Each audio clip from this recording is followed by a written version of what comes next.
اللهم صل وسلم وبارك عليه وعلى آله.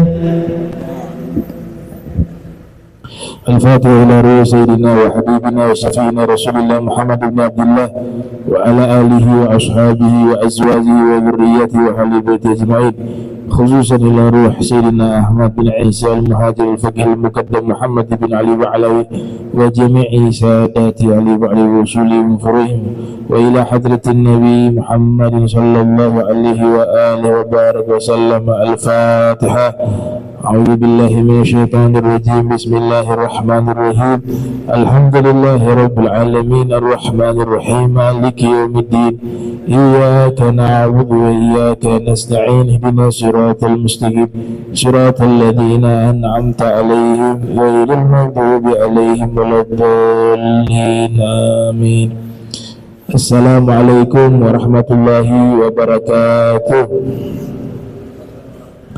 Innal hamdalillah nahmaduhu hamdan yaliku bi jalalihi wa nasta'inuhu isti'anatan taliku bi kamalih ونستهديه هداية من أقر بعظمته وجلاله ثم نصلي ونسلم على سيدنا محمد وآله أما بعد سبحانك لا علم لنا إلا ما علمتنا إنك أنت الأليم الحكيم ربي اشرح لي صدري ويسر لي أمري واحلل عقدة من لساني يفقهوا قولي وسدد لساني واهدي قلبي بحق سيدنا محمد صلى الله عليه وآله وبارك وسلم يا من هو في علوه كائن يا من هو في فعل حميد يا من هو في مجده متين اللهم أكرمنا بنور الفهم وأخرجنا من ظلمات الوهم وارزقنا فهم النبيين وحفظ المرسلين وإلهام ملائكة المقربين ربنا زدنا علما وفهما وأكلا يا أكرم الأكرمين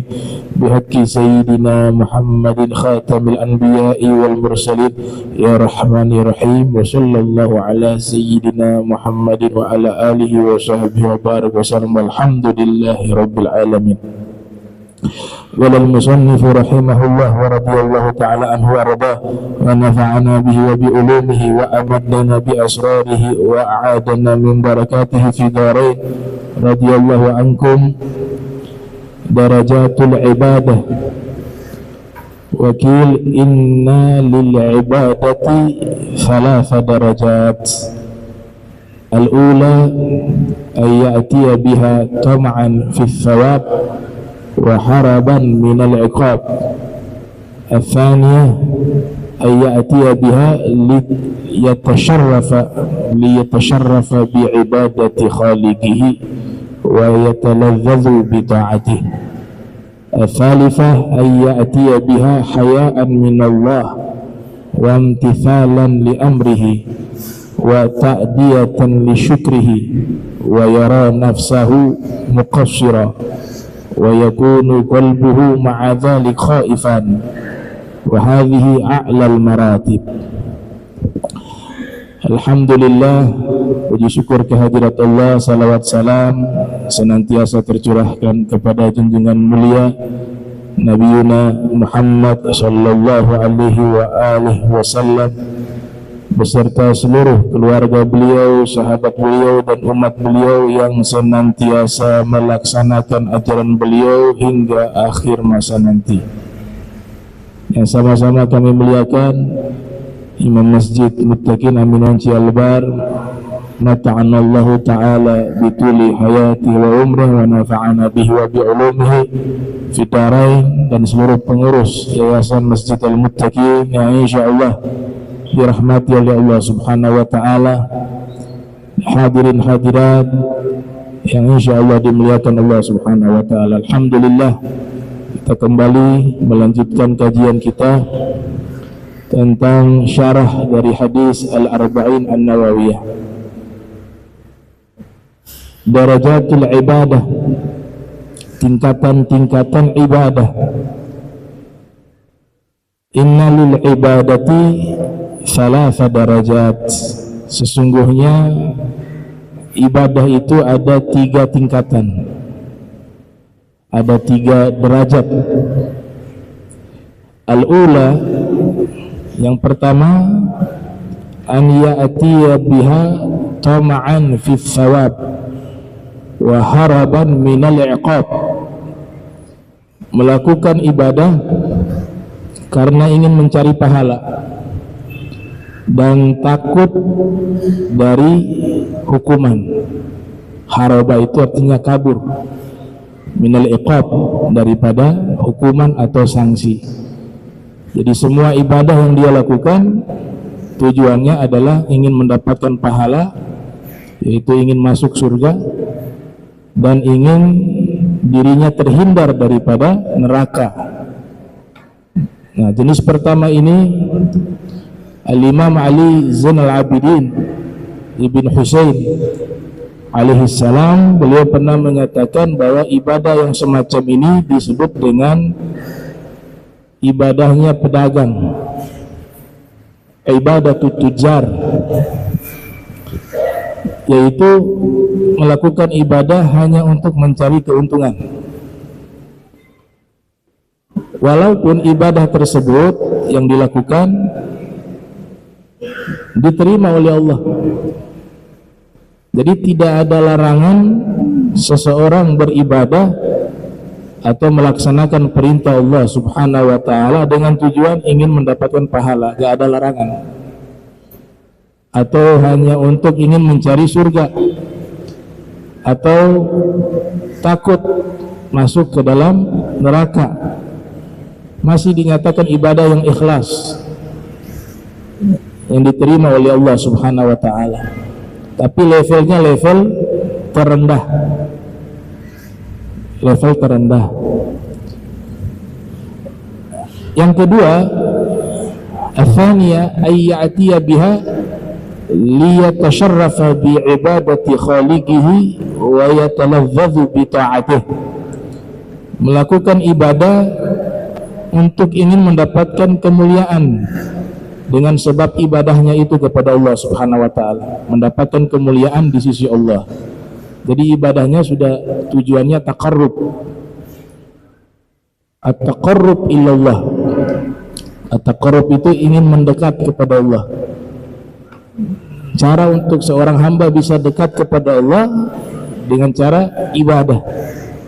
Di dalam hadis qudsi disebutkan, wa ma yazalu abdi yataqarrabu ilayya, senantiasa hambaku itu mendekatkan diri padaku dengan hal yang paling aku cintai adalah apa yang aku wajibkan.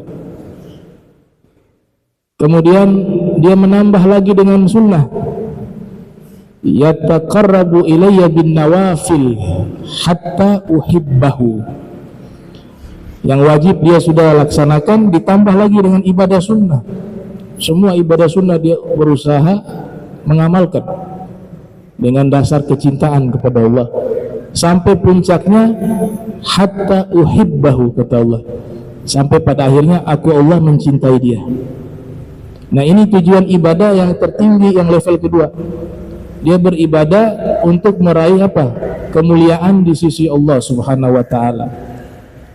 Dan orang yang sudah sampai ke level tersebut, yatalazzazu bi ta'atihi, ketaatan yang dia laksanakan terasa nikmat. Oleh sebab itu di dalam syair dikatakan, al-amalu 'alal mahabbati la yadkhulul futur. Suatu amalan yang dilakukan dengan dasar cinta tidak akan ada kata lelah. Makanya jangan heran ketika kita membaca manaqib para kaum sholihin terdahulu. Al-Imam Ali Zainal Abidin bin Husain misalnya, sehari semalam ibadah beliau melaksanakan sholat 1000 rakaat. Kenapa bisa demikian? Ya karena ibadahnya dengan dasar cinta. Al-amalu 'alal mahabbati la yadkhulul futur. Amal ibadah dengan dasar cinta tidak akan merasa lelah. Al-Imam Syafi'i masalan di bulan suci Ramadan menghatamkan Al-Quran 60 kali khatam. Berarti satu hari 2 kali khatam. Kok bisa beliau lakukan itu? Ya karena dasarnya cinta. Sehingga amalan yang menurut kita itu sangat banyak, bagi mereka itu satu hal yang tidak banyak, karena didasari dengan cinta. Wakadha para imam yang lainnya, mereka melaksanakan amalan-amalan yang jumlahnya sangat banyak, tapi mereka menikmatinya. Nah, itu karena ibadahnya sudah sampai ke level mencari kemuliaan di sisi Allah, mencari kedekatan kepada Allah Subhanahu wa ta'ala, dan buahnya adalah ibadah tersebut terasa nikmat dan lezat. Tentu dengan awal langkah dipaksa, nafsu harus dipaksa. Nah, orang yang malas gak akan bisa sampai ke magam ini. Ya, subuhnya telat tiap hari, sholatnya malas berjamaah, baca Al-Quran ya kadang setahun sekali baru dibuka, terus mengatakan pengen dekat sama Allah. Itu mimpi di siang bolong.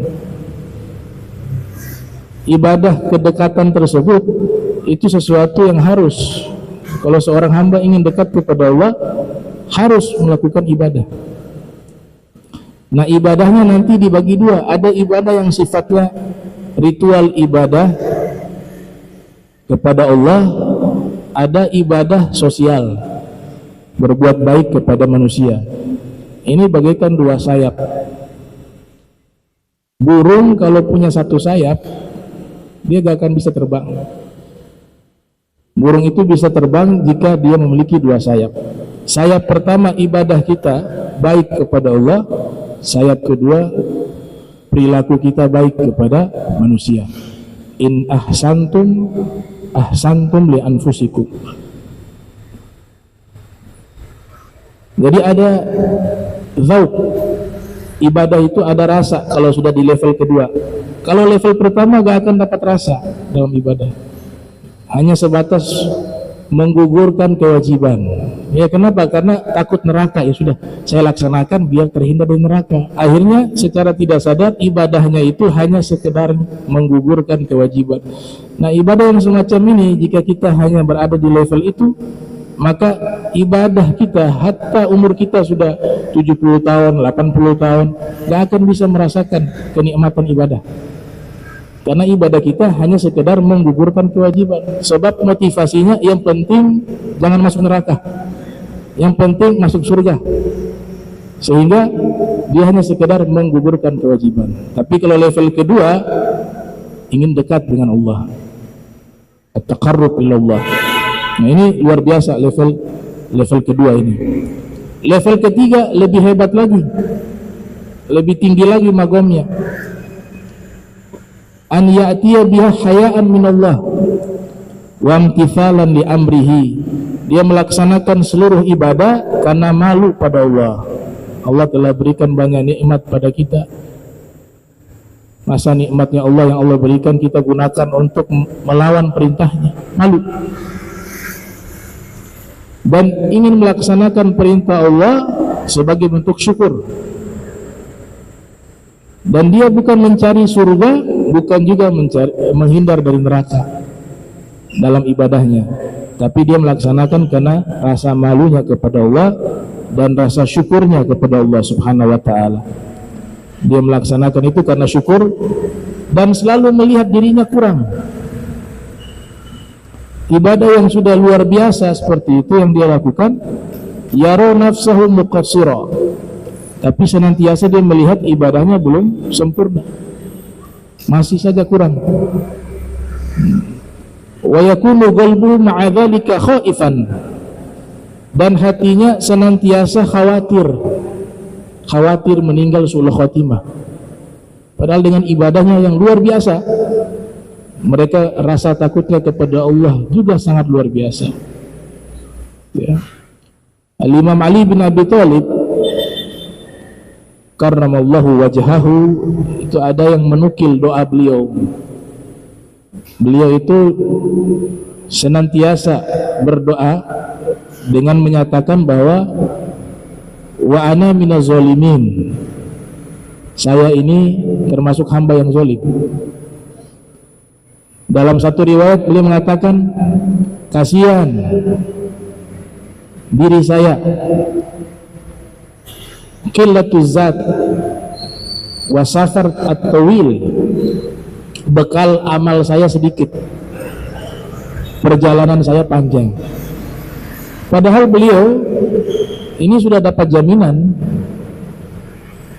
akan menemani Nabi di dalam surga. Ya.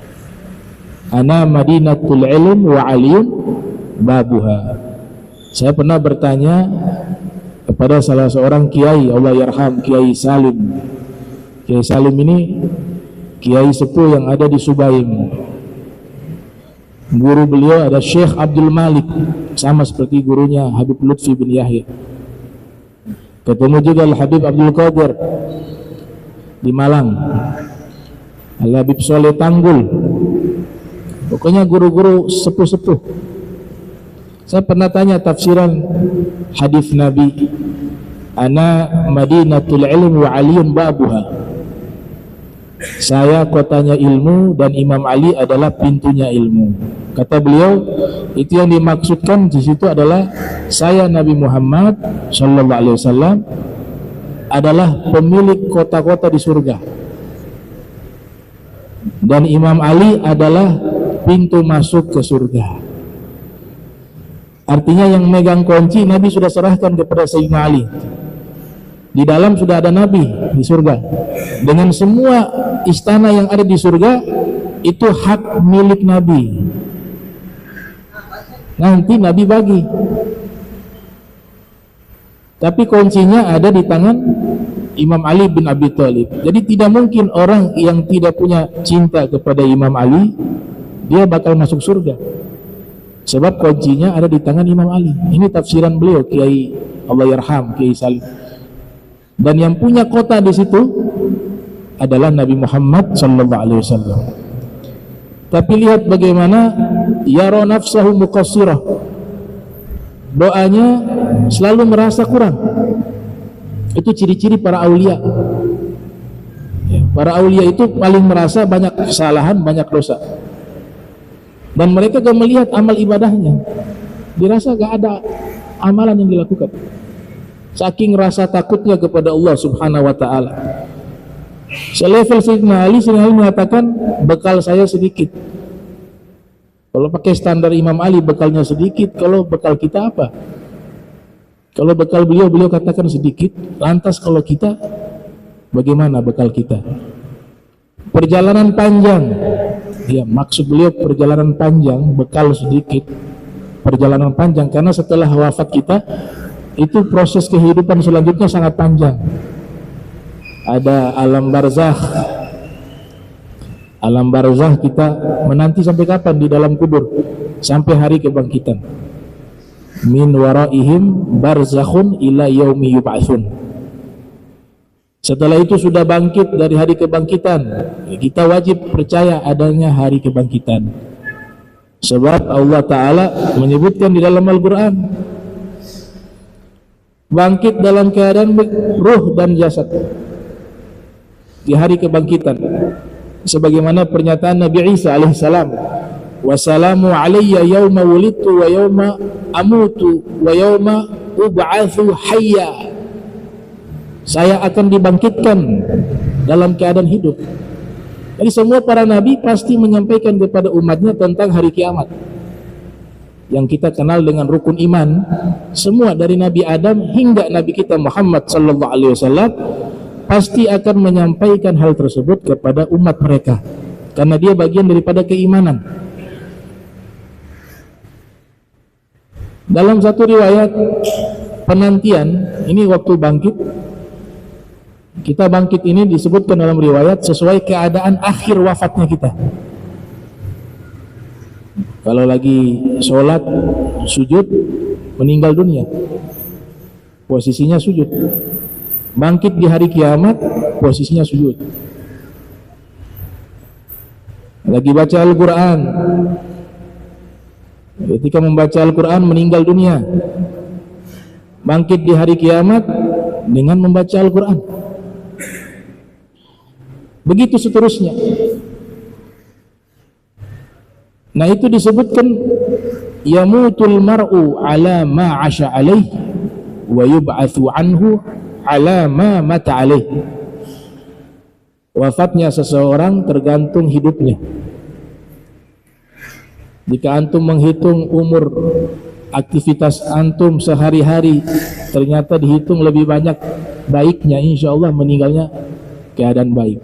Tapi kalau antum hitung ternyata lebih banyak sia-sianya, bukan jahat ya, amal sia-sia, maka meninggal dalam keadaan rugi. Apalagi waktu kita lebih banyak habis dengan melakukan hal-hal yang buruk, maka khawatir meninggal dalam keadaan buruk. Ini ada dalam kitab Faidul Qadir lil Imamul Munawi. Beliau mengatakan yamutul mar'u ala ma 'asha alaih. Wafatnya seseorang tergantung hidupnya. Wa yub'atsu anhu ala ma mata alaih, dan dibangkitkan dia di hari kiamat sesuai akhir ketika dia meninggal dunia. Itu. Jadi berusahalah untuk mengisi waktu kita kebaikan. Kalau gak bisa seluruhnya, paling gak jangan sampai yang sia-sia lebih banyak daripada perbuatan baik yang kita lakukan. karena khawatir nanti dalam riwayat tersebut meninggalnya dalam keadaan seperti itu. Ya. Nah, ini kita harus yakini bahwa hari kebangkitan itu ada. Jadi perjalanan panjang tadi saya katakan. Sayyidina Ali mengatakan as-safar at-tawil, setelah wafat perjalanan itu panjang. Alam barzakh sampai hari kebangkitan. Telah bangkit di hari kiamat, kita dikumpulkan di padang mahsyar namanya. Satu riwayat mengatakan pada mahsyar itu yang ada di Palestina.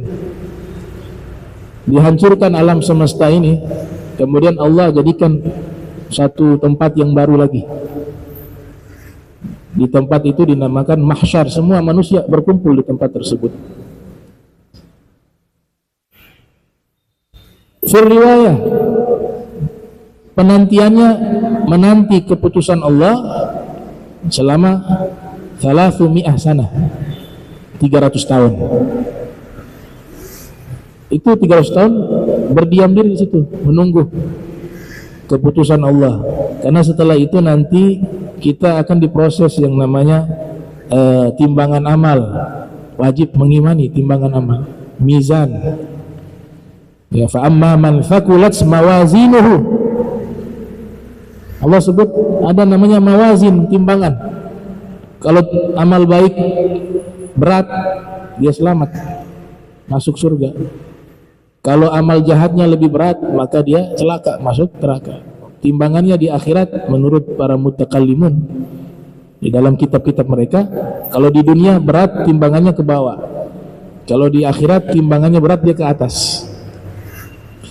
Dan piringan timbangannya itu ma bainas sama'i wal ard, seluas antara langit dan bumi. Wajib kita imani, itu akidah ahli sunnah wal jamaah.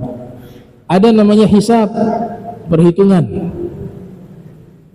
didata lagi kembali mana amal-amal kita yang dahulu, satu persatu Allah hitung.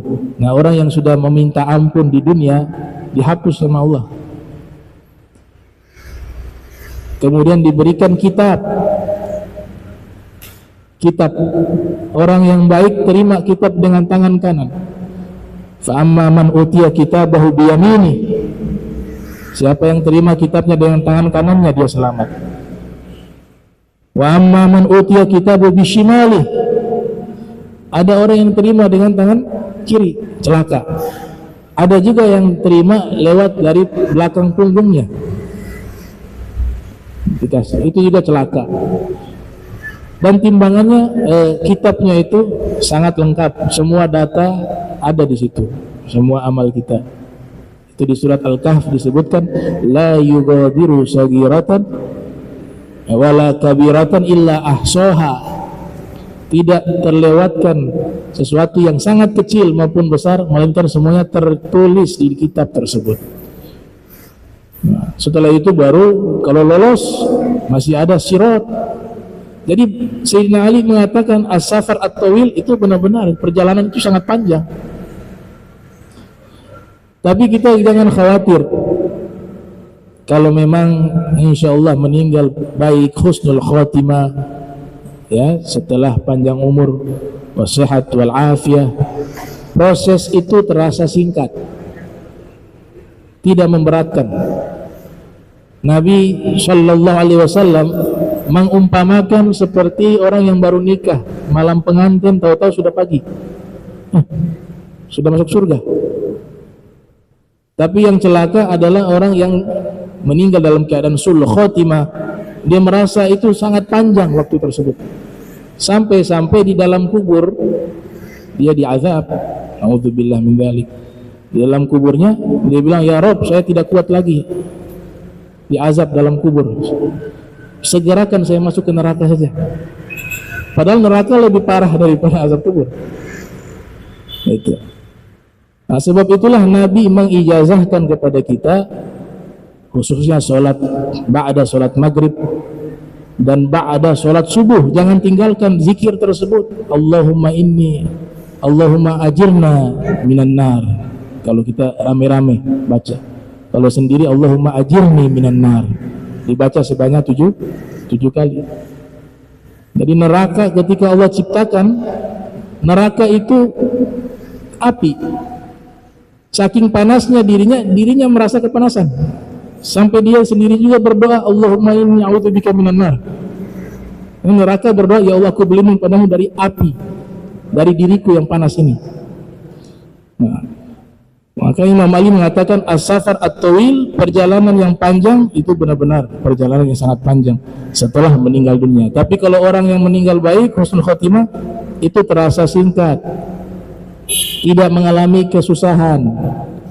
Makanya Nabi katakan kalau sudah dalam kuburnya dia orang yang meninggal husnul khotimah, insyaallah dia dapat nikmat dalam kuburnya. Diumpamakan raudhah min riyadil jannah.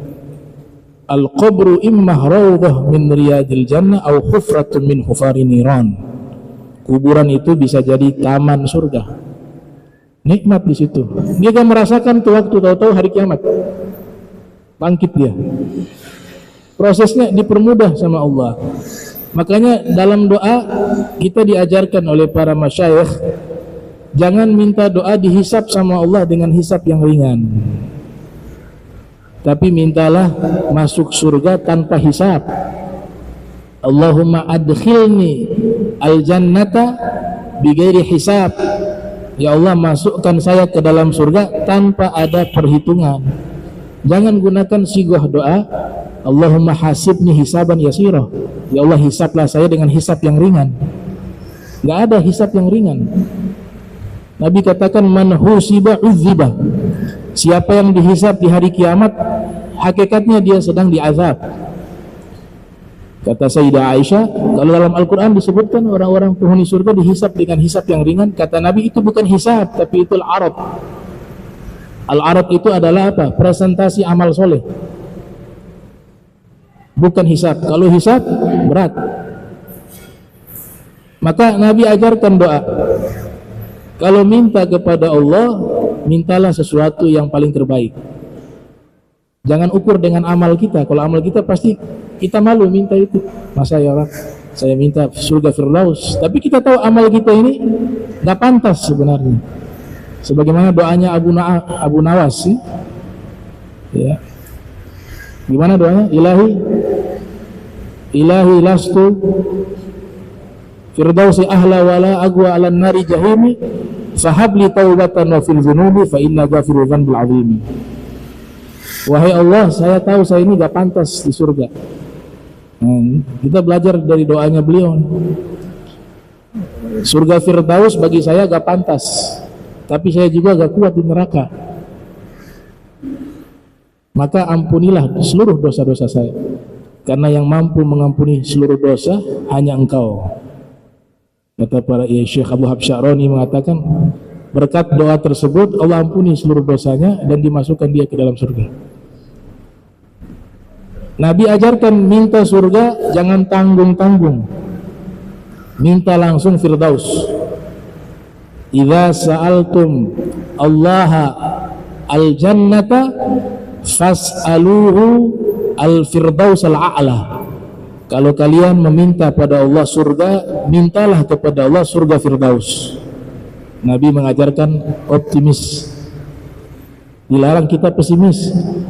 Karena hakikatnya amal kita ini bukan sebagai alat untuk bisa membayar surga. Gak cukup. Walaupun orang ini dari lahir sampai meninggal taat, gak pernah maksiat, dihitung dengan surga yang paling di bawah, gak cukup, mahal. Sehingga jangan sampai kita mengandalkan amal, tapi beramal harus, tapi bukan sebagai andalan kita bahwa dengan amal kita ini kita masuk surga, tidak. Karena kalau dihargai gak cukup. Sudah amal kita berantakan, banyak kekurangan di sana dan di sini, tapi yang menyebabkan kita masuk surga adalah rahmat Allah, bukan karena amal kita. Cuma amal itu yang menarik rahmatnya Allah, kasih sayang Allah. Inna rahmatallahi qaribun minal muhsinin. Sesungguhnya rahmat Allah dekat kepada orang-orang yang berbuat baik. Nah, orang yang ibadahnya sudah tidak mencari surga lagi, dia bakal melihat surga, tidak melihat lagi neraka. tapi dia ingin bagaimana dengan ibadahnya dia bisa dekat kepada Allah, bisa melihat dan berjumpa dengan Allah, bisa berjumpa dengan Allah. Nah, ibadah ini adalah ibadah yang level tertinggi, dasarnya malu dan syukur, hayaan wa syukra. Ada seorang wanita sufi, Rabiah Al-Adawiyah, beliau mengatakan, ilahi in kuntu abadtuka khawfan nari fa ahrikni bin nari aw rakbatan fil jannati fa harrimha alayya wa in kuntu abadtuka min ajlika fala tuharrimni min musyahadati wajhik. Kata beliau, wahai Allah, jika aku ibadah kepadamu karena takut api neraka, maka bakarlah aku dengan api neraka. Berani gak doa begitu? Atau jika aku ibadah kepadamu hanya mencari surga, maka haramkan surga itu untukku. Tapi jika ibadah yang aku lakukan kepadamu karena dasar cinta, maka jangan haramkan mata ini memandangmu. Wah, kalau sudah magom yang selevel itu, dipastikan sudah semua ibadahnya itu surga yang sudah dia dapat di dunia sebelum nanti di akhirat. Surganya sudah dia rasakan di dunia. Ibrahim bin Adham mengatakan, waktu beliau ma'rifatullah, sudah mengenal Allah dan akhirnya cinta kepada Allah, beliau wakafkan kerajaannya, dikasih wakaf untuk umat. Pakaian mewah beliau ganti dengan pakaian suf yang terbuat dari bulu domba. Jalan kaki dari Nerginya di Balkh menuju ke tanah suci melaksanakan ibadah haji. Berubah pandangan hidupnya karena sudah mengenal Allah dan sudah mencintai Allah Subhanahu wa ta'ala. Sudah dapat magom itu. Apa kata beliau? Seandainya para raja-raja yang ada di dunia ini mereka merasakan apa yang saat ini saya rasakan, yaitu ma'rifatullah dan cinta kepada Allah, maka pasti mereka semua akan mendatangi saya, memerangi saya untuk merampas apa yang saya miliki. Nah, cuma mereka belum sampai ke level itu. Nah, mudah-mudahan kita satu saat bisa sampai ke magom itu ya. Kalau sekarang ya masih belum. Iya. Kalau sudah lebih tinggi lagi itu sudah hilang dia. Dalam ilmu-ilmu sofistik sudah namanya fana. Fana. Kalau masih tahu warna duit masih belum. Ini warna hijau 100.000, warna kalau duitnya sudah gak dipandang sama dia, itu dia sudah magum fana. Fana itu sudah hilang dia. Ya. Di dalam kitab Uqalaul Majanin disebutkan, man arafa Allah, siapa yang mengenal Allah dengan sebenar-benarnya, kana majnunan 'indan nas, dia dianggap orang gila di sisi manusia, orang gila.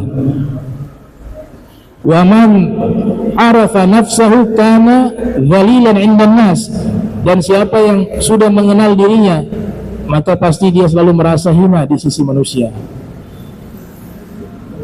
Ada juga maqalah mengatakan, man arafa nafsah arafa rabbah. Sebenarnya ada tambahannya itu. Siapa yang mengenal dirinya, dia mengenal Allah. Tapi ada ulama tambahkan, gak bisa begitu. Harus kenal Nabi Muhammad dulu, baru bisa kenal Allah. Gak bisa langsung loncat. Makanya ada satu sufi kabir, namanya Said Abdul Aziz Dabbaq. Said Abdul Aziz Dabbaq ini diberikan ilmu laduni oleh Allah.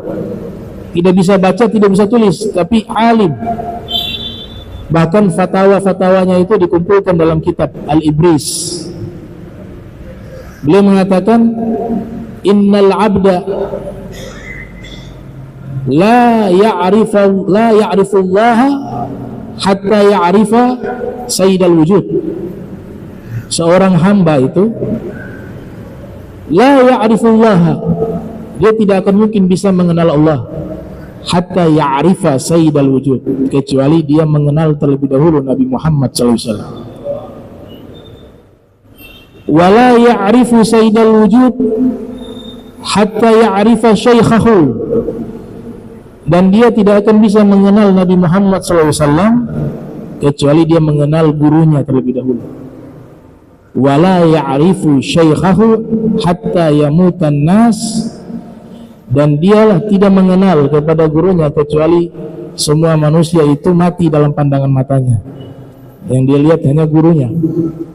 Baru saat itu bisa mengenal Nabi Muhammad SAW. Nah, ini bahasa sufi ya. Bahasa sufinya begitu. Kita belum nyampe, yang gaya-gaya. Gaya-gaya jadi wali-wali. Itu hanya lafadznya begitu. Tapi kalau Said Abdul Aziz Dabbagh sudah sampai, sudah wusul ilallah, karena diuji coba oleh wali-wali yang lain. Waktu beliau terkenal sebagai satu tokoh sufi yang diberikan ilmu laduni, beliau masih bernasab kepada Imam Hasan bin Ali di Maroko. Ulama-ulama yang ahli-ahli ilmu seperti ulama namanya Syekh Ibnu Mubarak dan beberapa tokoh ulama lainnya, mereka uji coba. Nah, ini tips kalau ada orang mengaku diberi ilmu laduni, tanya tentang ilmu. Kalau dia bisa jawab berarti ilmu laduni. Padahal belum pernah nyantren, nggak tahu belajar di mana. Tahu-tahu alim. Nah, untuk mengetahui apakah benar ilmu laduni itu Allah berikan padanya, harus kita bertanya tentang ilmu, masalah fikih. Jadi ulama semua kumpul waktu itu.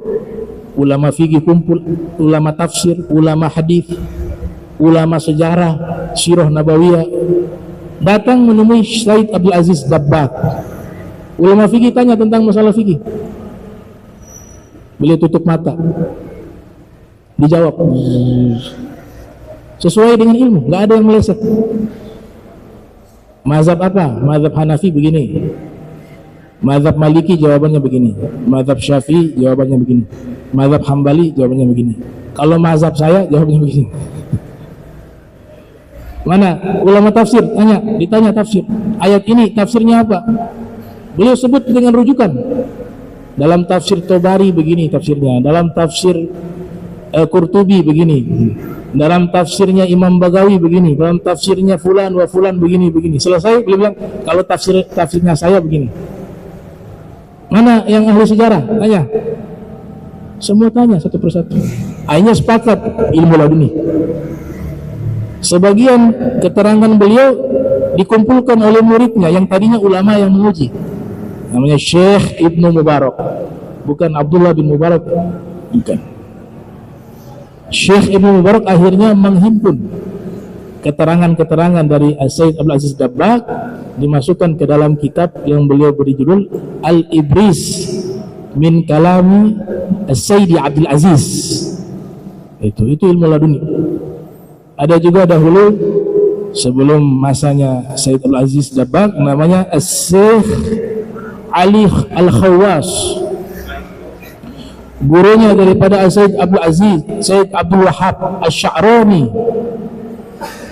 Said Abdul Wahab Asy-Sya'rani ini sudah terkenal jadi ulama besar, alim. Rumor beredar bahwa ada satu wali namanya Syekh Ali Khawas, tapi masyarakat kenal ini orang nggak pernah ada latar belakang belajar.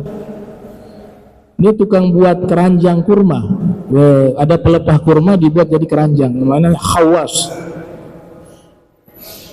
Nah, Syekh Abdul Wahab Asy-Sya'rani dalam hatinya, mana mungkin seorang wali bodoh. Wali itu harus pintar, harus tahu tentang ilmu.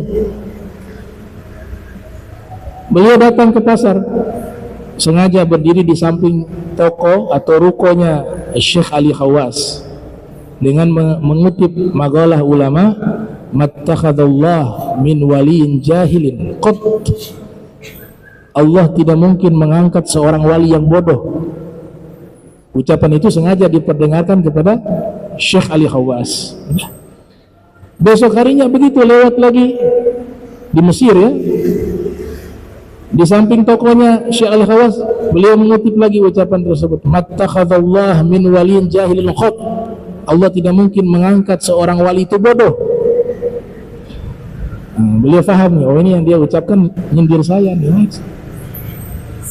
Besok harinya di malam hari Syekh Abdul Wahab Sya'rani pulang ke rumah di Syukoh. Syukoh itu apartemen.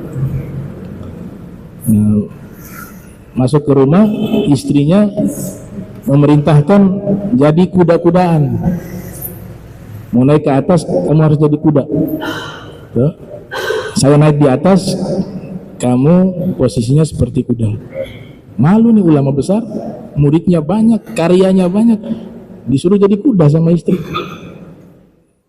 Kalau gak mau, saya akan naik ke atas, kata istrinya. Ya sudah, baik sudah. Tutup jendela semua. Lihat gak ada orang, ya. Si Abah Sya'rani jadi kuda atau jadi himar. Istri naik dah di atas punggung, di bawah. Nah, selesai, oh sudah naik ke atas. Dibawa naik ke atas kamar, sudah selesai. Besok harinya sebagaimana biasa beliau menyindir lagi. Datang ke rukonya Syekh Ali Khawas, mengatakan mattakhazallah min waliyin jahilin qat. Allah tidak mungkin mengangkat seorang wali yang bodoh sama sekali.